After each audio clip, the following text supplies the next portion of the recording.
আপনাদের জন্য, শুধুমাত্র আপনাদের জন্য দেখেন শুটিং দেখাচ্ছি আপনাদেরকে। এই যে রিক্সা আসছে,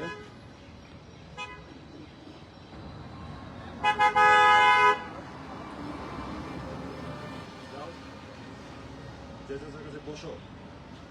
চাচা কোথায় যাবেন আপনি?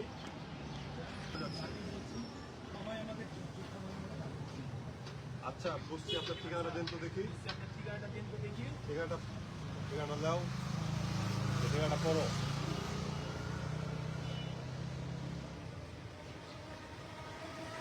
এবারে ঠিকানা করে চিন্তা করছে যে আর যাই হোক গুরুত্বপূর্ণ কাজ থাকলে লোকটাকে মানে ইয়ে করা দরকার, সাহায্য করা দরকার। চাচা কিছু খেয়েছেন? বাবা আমার খুব প্রয়োজন সেখানে যাওয়া, কিন্তু আমার যাওয়া খুব প্রয়োজন বাবা।